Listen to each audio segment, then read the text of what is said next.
آج جہاں باقی عبادتوں میں سستی ہو رہی ہے، دعاؤں میں بھی لوگ پیچھے چلے جا رہے ہیں، مانگتے ہی نہیں ہے، اور مانگتے ہیں تو پتہ نہیں کس اسٹائل سے مانگتے ہیں، توجہ نہیں ہوتی۔ اجتماعی دعاؤں پر زیادہ زور ہے، انفرادی پر زور نہیں ہے۔ کہیں مجمع دعا مانگ رہا ہوتا تو ہاتھ اٹھا کے آمین آمین شروع کر دیں گے، بس ٹھیک ہے، وہ بھی جائز ہے، لیکن دعا میں جو اصل ہے وہ انفرادی ہے۔ دیکھیں، جب آپ کسی سے اپنی حاجت پوری کرنے کے لیے کچھ مانگنے کے لیے جاتے ہیں تو اکثر آپ کی کوشش ہوتی ہے کہ اس سے اکیلے میں ملو۔ اکثر کوشش کیا ہوتی ہے؟ سب کے سامنے نہیں، بلکہ آپ اس کو لیں گے، بھائی تھوڑی دیر کے لیے ذرا مفتی صاحب آپ سے کام ہے۔ ایسا ہی ہوتا ہے نا، ذرا چھاؤں میں آ جائیں تھوڑی دیر کے لیے، لوگ کہتے ہیں نا مفتی صاحب کہہ رہے ہیں بھائی یہی پوچھ رہے کریں، ادھر سائڈ پہ آ جائے، تو سائڈ پہ جانے کے بعد پھر آپ کہتے ہیں یہ مسئلہ ہے، فلانا مسئلہ ہے، ڈمکانا مسئلہ ہے۔ تو سائڈ پہ لے جانے سے بعض دفعہ یہ بھی ہوتا ہے کہ سب کے سامنے آدمی اپنی بات نہیں لانا چاہ رہا ہوتا، اور بعض دفعہ یہ بھی ہوتا ہے کہ میں اپنی بات توجہ کے ساتھ سنا سکوں۔ تو دعا میں انسان، اللہ تو سب کی بات سنتا ہے، مجمع میں بھی اور تنہائی میں بھی، لیکن آپ دعا مانگنے میں جو آپ کی طبیعت لگے گی، توجہ سے مانگو گے، وہ تنہائی میں زیادہ شوق سے، زیادہ رغبت سے مانگ سکتے ہو۔ اجتماع میں ایسی رغبت اور ایسی شوق سے انسان دعا نہیں مانگ سکتا۔ انفرادی دعائیں ہی ختم ہوتی جا رہی ہیں۔ قرآن مجید میں اللہ تعالیٰ نے رمضان کی جو آیتیں ہیں ان آیتوں کے بعد ذکر کیا، وَإِذَا سَأَلَكَ عِبَادِي عَنِّي فَإِنِّي قَرِيب، اے نبی ان سے کہہ دیجئے کہ جب یہ مجھ سے میرے بارے میں پوچھیں تو آپ ان کو بتا دیں کہ میں بہت قریب ہوں تمہارے۔ اجیب دعوت الداعی اذا دعان، جب کوئی پکارنے والا، دعا مانگنے والا مجھ سے دعا مانگے گا تو میں اس کی پکار کا جواب بولے بھائی پکار کا جواب دوں گا۔ پکار کا جواب دینے کا مطلب کیا ہوتا ہے؟ قبول کروں گا اس کی دعا۔ جواب کا یہ مطلب نہیں کہ اچھا میں نے سن لیا ہے، چلو ایک جواب تو یہ بھی ہوتا ہے نا، اچھا آپ چپ ہو جا، ہم کسی کو پکار رہے ہیں اگلا کہتا ہے اچھا بھائی ٹھیک ہے پتہ چل گیا، اب چپ کر کے بیٹھ جاؤ آرام سے۔ تو اللہ تعالیٰ جب جواب دیتے ہیں تو کیا مطلب ہوتا ہے کہ اللہ تعالیٰ وہ دعا قبول کر رہے ہیں۔ ہم دعا کثرت سے مانگتے کیوں نہیں ہے؟ اس کی وجہ یہ ہے کہ ہمارے ذہن میں ایک چیز شیطان نے بٹھا دی ہے کہ مانگو تب بھی ویسے کے ویسے ہی ہے، نہیں مانگو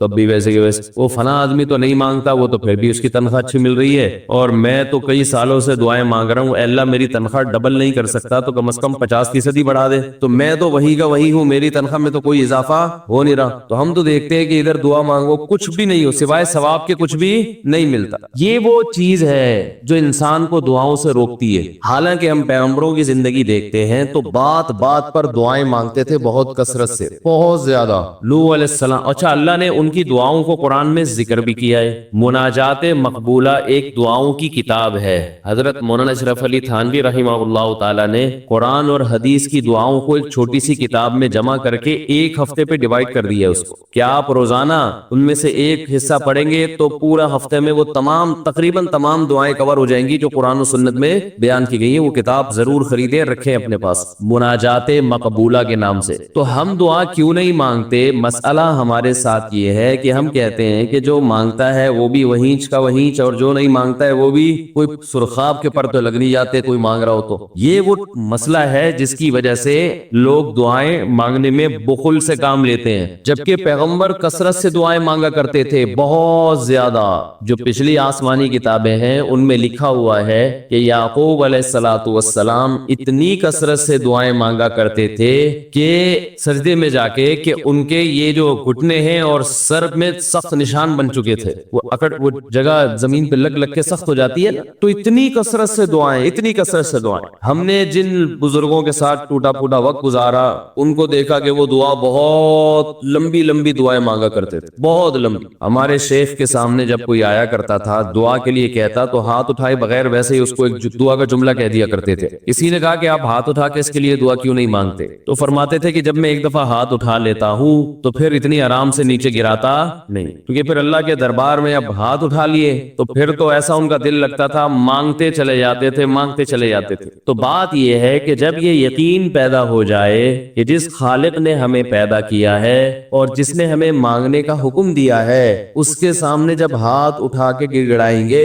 تو وہ تھوڑا نہیں دے، وہ دعا لازمی قبول کرے گا، اور وہ لازمی ہماری مانگی ہوئی چیزیں ہمیں عطا کرے گا۔ یہ جذبہ اور یہ نیت جب انسان میں پیدا ہو جائے تو پھر اس کا دعاؤں میں دل لگتا ہے۔ کیسے نہیں لگے گا؟ آپ سوچیں کہ آپ کو کوئی بتا دے کہ یہ جو سیٹھ صاحب ہے بہت بڑے، آپ جا کے ان سے مانگو، یہ ٹائم نکال کے بیٹھے ہوئے ہیں، جتنا مانگو گے جو مانگو گے یہ دیں گے. تو اب آپ بتاؤ, آپ یہ کہو گے کہ میرے پاس مانگنے کا ٹائم نہیں ہے, ایسے موقع پہ آپ یہ کہو گے؟ آپ جائیں گے اور بسم اللہ کر کے شروع ہو جائیں گے. آپ بولیں گے سر یہ مجھے 10 فائلیں چاہیے بحریہ ٹاؤن کی. آپ سوچو گے 10 نہیں ملی تو 9 تو مل جائیں گی. سر مجھے یہ بھی چاہیے, مجھے یہ بھی چاہیے, مجھے یہ بھی چاہیے, اور آپ کو یقین ہو کہ یہ دے رہا ہے, تو آپ کبھی بھی کنجوسی سے کام نہیں لو. پھر آپ یہ نہیں کرو گے کہ آپ مانگتے ہوئے جو ہے نا, اس سے آپ جب مانگ رہے ہو تو آپ کی کبھی ادھر دیکھ رہے ہو, کبھی ادھر دیکھ رہے ہو, کبھی ناک میں انگلی گھما رہے ہو, کبھی سر میں کھجا رہے ہو. کوئی آ کے اس دوران آپ کو چھیڑے گا تو آپ کہو گے یہاں سے دفع ہو جاؤ. بھی میں کام کر رہا ہوں, ایک بندہ سخاوت جوش میں آیا ہوا ہے ابھی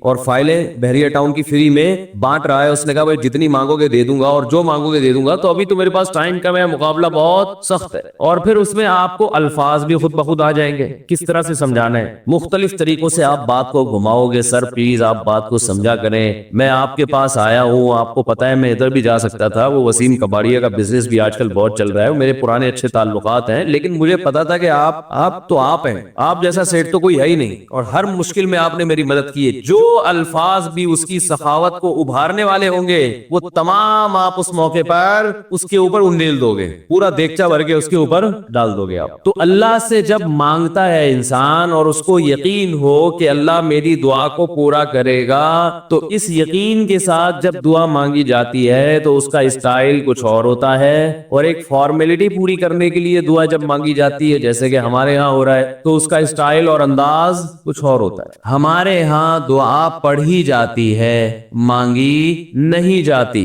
ربنا آتنا فی الدنیا حسنۃ وفی الآخرۃ حسنۃ وقنا عذاب النار, آمین. اور کہ ربنا ظلمنا انفسنا وان لم تغفر لنا وترحمنا لنکونن من الخاسرین, آمین. یہ دعا مانگی جا رہی ہے یا پڑھی جا رہی ہے؟ تو پڑھی جا رہی ہے, آمین بھی پڑھا جا رہا ہے اس پہ. تو اللہ نے ہمیں یہ نہیں کہا کہ اقرؤوا الدعاء عند ربکم, اپنے رب کے سامنے دعائیں پڑھا کرو. اللہ نے کہا ادعوا, مانگو, پکارو, مانگو اس سے. بھکاری جیسے بھیک مانگتا ہے نا, لوگ کہتے ہیں مانگنے کا کیا طریقہ ہے بھائی, جو بھکاریوں سے پوچھو بھیک مانگنے کا کیا طریقہ ہے. بھکاری اکثر ان پڑھ ہوتے ہیں, جو پڑھے لکھے بھکاری ہوتے ہیں پھر وہ IMF سے مانگتے ہیں, وہ چھوٹی بڑی چیزیں نہیں مانگتے. بھکاری اکثر کیا ہوتے ہیں؟ ان پڑھ, جن سے ہمارا صبح و شام واسطہ پڑتا ہے. تو یہ کسی سے بھیک مانگنے کا طریقہ سیکھ کے آتے ہیں, بھائی کسی سے طریقہ سیکھ کے آتے ہیں کہ یار وہ ذرا فلاں بندے سے چندہ مانگنا, ذرا طریقہ بتانا. اگر کوئی بتائے گا بھی تو وہ کہے گا تو اپنے پاس رکھ, مجھے پتا ہے مجھے جیب اپنی کیسے بھرنی ہے. اس موقع پہ جو اس کی حالت دیکھ کے نا وہ اپنا منہ بھی ٹیڑھا بیڑھا کرے گا, کپڑے بھی پھٹے پرانے, اور بہت گھمائے گا بات کو,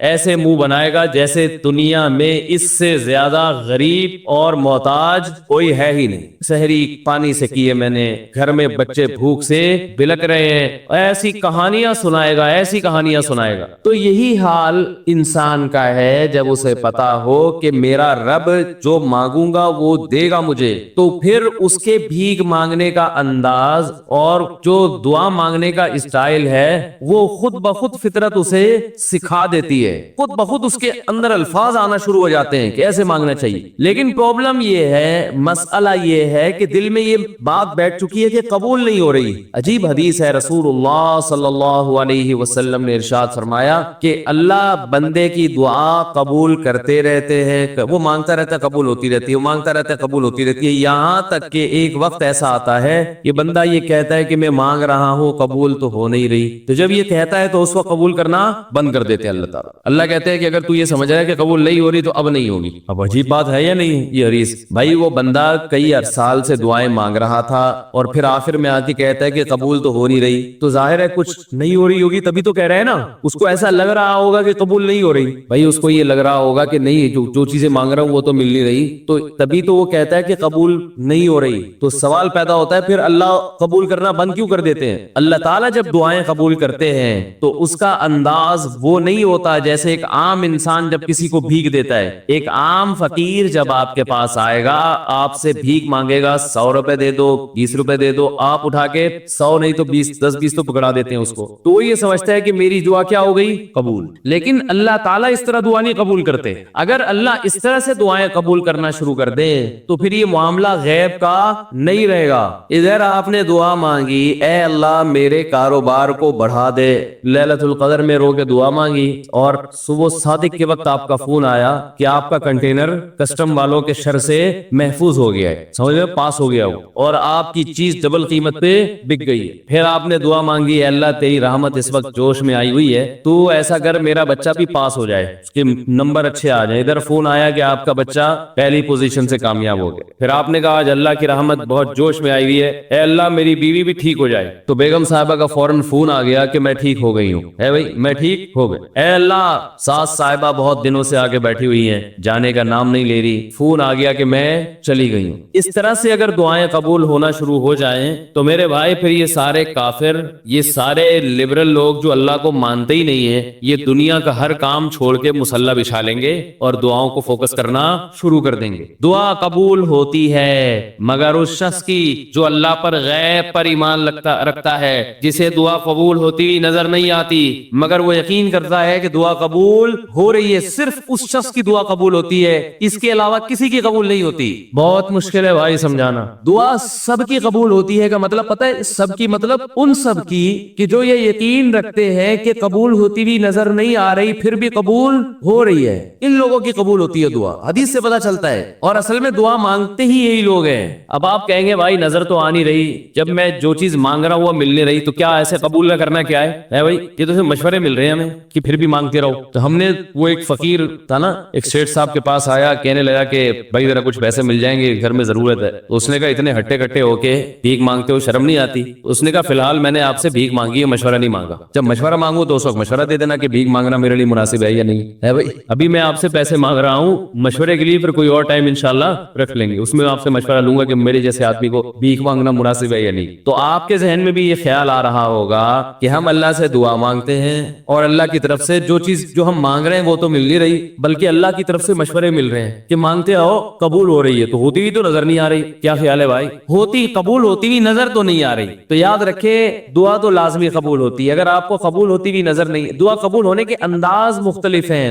اللہ تعالیٰ کے جس طرح سے قبول کرتے ہیں نا, وہ عام لوگوں کی طرح نہیں آپ کو چیزیں پکڑا دیتے, یہ تو غیب سے معاملہ ختم ہو جائے گا. اللہ کی حکمت کا تقاضا یہ ہے کہ اس طرح سے قبول کرو کہ قبول ہو مگر اس کو پتا نہ چلے, کیونکہ وہ اللہ کا دربار ہے, اس کی کچھ قیمت ہے کہ وہ ہر ایک کو مانگنے کی توفیق نہیں دیتا. بھائی آپ نے کبھی دیکھا کہ کوئی سیٹ ایسی دکان کھول کے بیٹھ جائے کہ آؤ جو مانگو میں دوں گا؟ ایسے تو کیا ہوگا کہ پورا نظام خراب ہو جائے گا نا. پھر آپ 10 فائلیں تھوڑی مانگیں گے, پھر تو آپ کہیں گے پورا بحریہ ٹاؤن میرے حوالے کر دو, پھر تو آپ یہ کریں گے نا. یہ تو میں نے ایک مثال دی تھی. عملاً ایسا نہیں ہوتا. عملاً وہی آگے بیٹھے گا اور وہی آپ کو پیشکش کرے گا کہ اس کے کچھ اصول اور ضابطے ہوں گے, ان قواعد پہ آپ پورے اترتے ہوگے تو آپ کو وہ گھسنے دے گا. اللہ کے بھی کچھ اصول اور ضابطے ہیں, ساری دعائیں قبول کرے گا, جو مانگو کہ صرف اتنا نہیں بلکہ بڑھا کے دے گا. لیکن اصول یہ ہے کہ اللہ کہتے ہیں کہ جب میں دوں گا تو نظر نہیں آئے گا مگر یقین رکھنا ہے کہ کیا کر رہا ہوں, میں دے رہا ہوں, پھر دیتا رہوں گا میں. پھر بات وہیں آگے کھڑی ہو جاتی ہے کہ ایسے دینے کا کیا فائدہ, کہ سمجھ میں ہماری سمجھ میں نہیں آ رہا کہ پتہ نہیں کیسے دے رہا ہے اللہ تعالیٰ. تو یاد رکھیں اللہ تعالیٰ کے دینے کا انداز تھوڑا مختلف ہے. وہ کیا ہے, بعض مرتبہ جو چیز مانگ رہے ہوتے ہیں اللہ وہی چیز آپ کو دے دیتا ہے, اور ایسا بھی ہوتا ہے. ہمیشہ ایسا تو نہیں ہوا ہوگا کہ جو چیز مانگی اور نہیں ملی ہو, کئی بار ایسا ہوا ہے کہ جو مانگا وہ اللہ نے دے دی, فوراً مسئلہ حل ہو گیا. بعض دفعہ بلکہ اس سے بھی پہلے کا اسٹیپ, بسا اوقات تو آپ دعا مانگ ہی نہیں رہے ہوتے,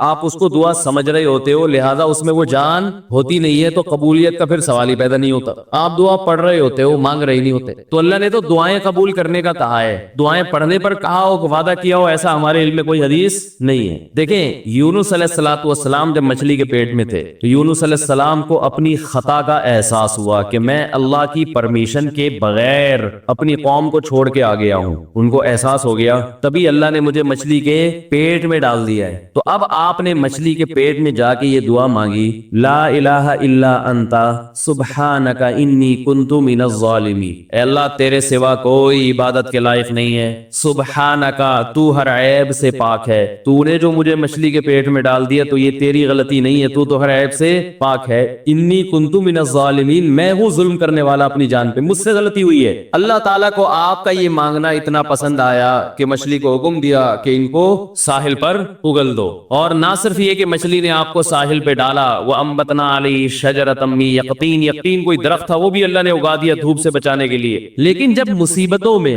ہم یہ کلمہ پڑھتے ہیں لا الہ الا انت سبحانک انی کنت من الظالمین, تو ہم یوسف علیہ السلام والے جذبے سے یہ کلمے میں جو الفاظ ہیں وہ مانگتے نہیں ہیں بلکہ ہم یہ کلمہ پڑھتے ہیں. سمجھ رہے, پڑھنے کی بھی برکتیں ہوتی ہیں, میں اس کا منکر نہیں ہوں, لیکن ہمارے جو ورڈنگ ہوتی ہے نا وہ مانگنے کا اسٹائل نہیں ہوتا. ہم چھوٹے بچے تھے تو مسجد میں آیت کریمہ کا پھر دعا کرتا تھا کہ بھائی حالات خراب ہے آج کل، امام صاحب اسپیکر پہ اعلان کر کے بلاتے تھے آ جاؤ بھائی آیت کریمہ کا ورد ہوگا لا الہ الا انت سبحانک انی کنت من الظالمین، 5 لاکھ دفعہ پڑھا جائے گا. تو ہم مسجد میں آتے، وہ مسجد میں دانے رکھ، ہم تو آتے تھے، اس کے بعد جلیبیاں بھی ملتی تھی، بڑی گرم گرم ٹائٹ جلیبیاں ہوتی تھی. اب تک وہ مزہ نہیں آیا جلیبی. تو وہ جلیبیاں بھی ہوتی تھی، اوپر دانے رکھے ہوئے ہوتے تھے، وہ 5 لاکھ دانے ہوتے تھے، ختم کرنے ہوتے تھے. تو پھر ہم کیا کریں، لا الہ الا انت سبحانک انی کنت من الظالمین، لا الہ الا انت سبحانک. اس میں فراڈ نہیں کرتے تھے، پڑھتے پورا تھا الحمدللہ. بعض لوگ تو کیا کرتے تھے، ایک مٹھی لی لا الہ الا انت سبحانک انی کنت من الظالمین نے پھونک مارا اور سائڈ پہ رکھ دیا. وہ یہ ڈرامے بھی ہوتے تھے، لیکن ہم پورا ہی پڑھتے تھے. لیکن اس میں مانگنے کا انداز تو نہیں ہوتا تھا، لا الہ الا انت سبحانک انی. پھر اس میں بچے تھے، شرارت بھی شروع ہو جاتی تھی.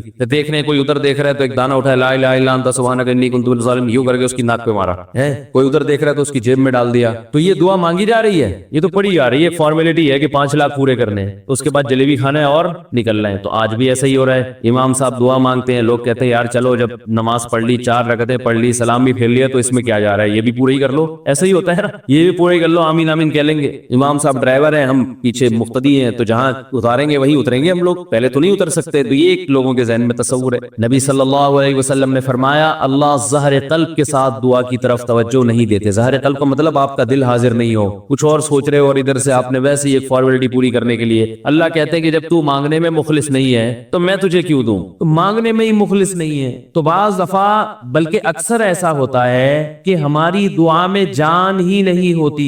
آدم علیہ السلام کو جب جنت سے نکالا گیا تو پریشان تھے، بے چین تھے، مضطرب سے، میں کیا کروں کہ اللہ مجھ سے خوش ہو جائے. اس بے چینی میں الفاظ نہیں آ رہے سمجھ میں. فَتَلَقَّى آدَمُ مِن رَبِّهِ كَلِمَاتٍ، اللہ فرماتے ہیں اللہ نے آدم کے دل میں کلمات ڈال دیے ان کی بے چینی کو دیکھ کر کے اس طرح سے مجھے مانگو. جب انسان اخلاص کے ساتھ دعا مانگتا ہے تو الفاظ کا القاء کہاں سے ہوتا ہے؟ اللہ کی طرف سے وہ القاء ہونا شروع ہوتا ہے. اللہ کہتے ہیں اس طرح سے مانگ. حضرت حکیم اختر صاحب رحمہ اللہ تعالیٰ نے ایک واقعہ بیان کیا. فرمایا کہ ایک شخص نے حرم میں، انہوں نے دیکھا یا کسی اور بزرگ نے دیکھا کہ حرم میں ایک شخص اللہ سے دعا مانگ رہا ہے گناہوں کی معافی کے لیے، اور اللہ سے کہہ رہا ہے کہ اے اللہ اگر تو میرے گناہ معاف کر دے گا تو بھی خوش ہوگا، اور تیرے حبیب محمد صلی اللہ علیہ وسلم بھی خوش ہوں گے کہ ایک آدمی کی بخشش ہو رہی ہے، اور تیرا یہ بندہ بھی خوش ہو جائے گا. اور اگر معاف نہیں کرے گا تو بھی خوش نہیں ہوگا، کیونکہ اللہ کو جہنم میں ڈال کے خوشی تو ہوتی نہیں ہے بندوں کو. اور تیرے حبیب محمد صلی اللہ علیہ وسلم کو پتا چلے گا وہ بھی خوش نہیں ہوں گے، اور میں بھی خوش نہیں ہوں گا. شیطان خوش ہوگا جو تیرا دشمن ہے. اب خود سوچ لے تو اپنے دشمنوں کو خوش کرنا چاہتا ہے. یہ اتنے سارے ہیں بھائی، اتنے سارے دوست ہیں تیرے، ان کو ناراض کر کے تو خوش کس کو کر رہا ہے؟ اپنے تو جو تیرا بھی دشمن ہے، میرا بھی دشمن، اور تیرے حبیب محمد صلی اللہ علیہ وسلم کا بھی دشمن ہے. تو دیکھو کیسے الفاظ ہیں اس کے. تو ایسا کہ بظاہر بخشش کے علاوہ کا آپشن چھوڑے ہی نہیں. کیا خیال ہے؟ حجاج ابن یوسف بڑا ظالم تھا، بڑا ظالم. موت کا جب وقت آیا تھے، یہ لوگ ایمان والے، چاہے ظالم تھے، بدعمل تھے، لیکن اللہ پر ایمان بہرحال رکھتے تھے. ان کو پتا تھا کہ میں غلط کر رہا ہوں. جب موت کا وقت آیا تو کہنے لگا کہ اے اللہ لوگ کہتے ہیں کہ تو مجھے نہیں بخشے گا، لوگ کہتے ہیں کہ میرے جیسے گناہگار کو تو نہیں بخش سکتا. بڑے عجیب الفاظ ہیں، اللہ کی رحمت کو جوش دلا رہا ہے کہ تو ایسا کر کے دکھا دے، یعنی کچھ ایسا کر کے دکھا دے کہ جو تیرے بارے میں لوگ گمان کر رہے ہیں وہ گمان کیا ہو جائے. یہ بالکل ایسے ہے جیسے کوئی بہت بڑا سیٹ ہو، آپ اس سے بہت زیادہ بڑا قرضہ مانگنے کے لیے جائیں جو کہ عام طور پر نہیں ملتا، لیکن آپ اس کو جوش دلا رہے ہو کہ لوگ کہتے ہیں کہ تو اتنا بڑا قرضہ نہیں دے سکتا، تو آج تو اپنی سخاوت دکھا دے کہ میں اتنا بڑا قرضہ بھی دے سکتا ہوں. تو مرتے ہوئے کیا کہنے لگا کہ اللہ یہ پبلک کہہ رہی ہے کہ تو مجھے نہیں بخش سکتا، یعنی یہ تیری رحمت کو چیلنج کر رہی ہے کہ اتنے بڑے گناہگار کو نہیں بخشے گا اللہ. تو آج کیا کر لے تو یہ دکھا دے اپنی رحمت سے کہ میں اتنے بڑے گناہگار کو بھی معاف کر سکتا ہوں. اب پتہ نہیں اللہ نے معاف کیا نہیں کیا، وہ تو